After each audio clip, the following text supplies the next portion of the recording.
dossier nangam sangam ñu naan procureur bi c'est un procureur couché. Malgré tout cela la justice va continuer à relever la tête. Je vous l'ai dit,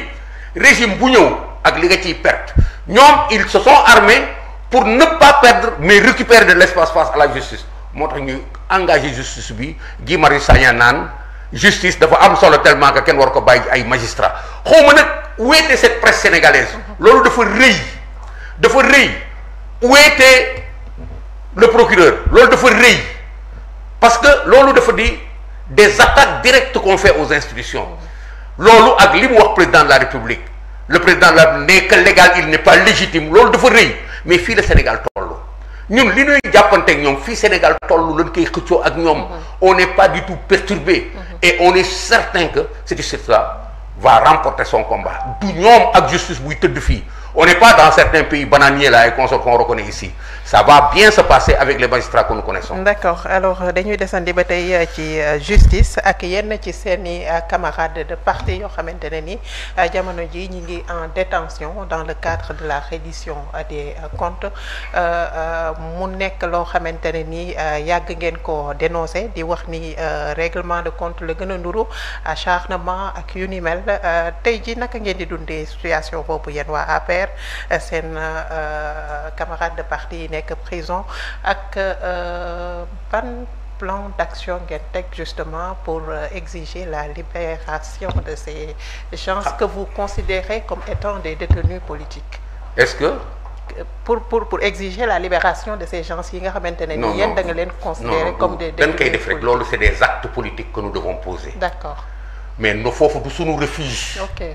Parce que li nga xam ci ni nga xamee nga koy dundee pourquoi ñun ñu war a taxaw fii di lamenter wu non dañ koy def parce que c'est des actes politiques qu'il faut. dañuy dialoguer avec le peuple dañuy dialoguer ak yeneen askan wi dañuy dialoguer ak addina bi par rapport à un problème bi am ça concerne tout le monde. ñu qu'en tant qu'acteurs nous sommes sereins sur le dossier de Farba Ngom nous sommes sereins et tout le prouve actuellement soo demee ba yow tu utilises ce que j'appelle des manœuvres perverses pour téye nit ci kaso à coup de certificat médical ça veut dire que ba léegi yaa ngi utiliser des moyens extra pour créer une situation dans laquelle tu indiques tu veux montrer aux Sénégalais que kii sàcc la mais dans l'affaire de Farba Ngom nous connaissons le dossier dañ koy topp rek pas à pas li ci kanam rawul bët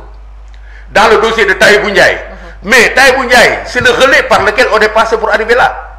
suñu deful loolu ñun ñooy réer fan la ñuy delluwaat mais c'est effectivement des dossiers politiques boo amoon rek benn menace concernant Farba Ngom on est fondé à dire c'est des dossiers politiques cette réduction des comptes est une réduction des comptes politiques Astamaak bu amee ci Lat Diop am dans une certaine mesure ci comment dirais-je encore Ismaïla Madior am ci keneen un conflit éclaté ci yenn affaires yi entre notre premier ministre ci suuf ay affaires u terrain ay affaires yu mel noonu des soupçons de possibilité comment dirais-je encore de toucher à Tahibou Sarr mais ils l'ont fait donc situation yooyu man alkati la xam nga dossier la dossier soo ko tiimee dossier judiciaire xam nga ban solo lay am tuuti rek mu am dimension wu livre diine boo ko téyee boobu effet lay def ci yow mais bu fekkee ne dañ ko tappalaatu du mën a téye un dossier judiciaire bi war a tëj doomu aadama dafa am nu muy demee lépp dafa war a fasante nii jusqu'à la fin et nous savons que loolu amul ci seen démarche bi mais nous savons qu'ils le font parce que ils tiennent le pouvoir yaa ngi ma doon laaj tout à l'heure naan est-ce que justice bi dina si la justice à travers ces dossiers-là et à travers d'autres dossiers est en train de voir que politique ak justice effectivement am na ay endroits yi nga xam ni justice bi du mën a taxaw rek daal di sànni lépp parce que c'est pas des saboteurs mais dinañ dox la preuve quand le premier ministre est sorti d'ici pour dire que les magistrats étaient des nangam sangam du ma dem seeti leen est-ce que vous avez entendu les juges parler patt la ñu def parce que loolu mooy justice donc ci situation bii ñu nekk nii de réduction des comptes nous faisons de deux choses de ces deux choses différentes. L'espèce de réduction des comptes et la confiscation des libertés. loolu muy guerre politique bi nekk ci biir. d'accord moo tax man ma demoon kaso Moustapha Diakhaté mu ngi soog a génn. Abdou Nguer mu ngi ci kaso bi. tout à fait Djibi Ndiaye mu ngi soog a génn. gis nga ñaari aspect yooyu. mais ce n'est pas tenable mënuñu ko téye. et nous on est zen. je vous assure bu leen foog ni ñun dañuy taxaw fii yore ay rangoñ di jooy naan leen non nan dem fële dimbale nangam sangam au contraire ils se sont enlisés dans un processus de démonstration bi nga xam ni moom mooy conséquence su seen déclaration nous allons abroger la loi d'amnistie dellu siwaat nag léegi buggu politiquer la victimisation des personnes yi nga xam ni ñoo dee ak ñi nga xam ni ainsi de suite ay torture ils ne vont pas s'en sortir parce que nous n'avons pas manifesté, nous n'avons jamais manifesté. C'est l'APR qui a appelé c'est Pastef qui a appelé à l'insurrection plusieurs fois et tous les Sénégalais le savent. Et ce sont les militants de Pastef qui sont allés affronter les forces de défense et de sécurité. Cela était dans leur rôle. Ils vont s'enliser sur cette piste-là et il ne sert à rien d'attendre. Gis nañu Pape Abdoulaye Touré fu nekk mu ngi fay dugg seeti na tubaab yi entendre nañ ma fii def nañ fa fii du taxawee noonu ñoom li ñu bëgg a présenter xam nga lan la diw kat torturé nañ ko kan moo ko torturé ñu ni diw la ñu jàpp yóbbu leen ko ci kaso bi diw dee na kan moo ko rey ñu ni diw la ñu jàpp yóbbu ci kaso bi le dossier est une globalité et des spécificités kenn mënu ko traité te jàlluloo ci buntu lan moo xewoon d'où c'est parti et les Sénégalais sont en train de faire le procès. alors mi ngi noonu parce que bari na ci ay nit yoo xamante ne ni tey ñi ngi réclamer l'abrogation et non l'interprétation de la loi d'amnistie pour que justement les responsabilités soient situées par rapport aux événements qui se sont déroulés ci at yooyu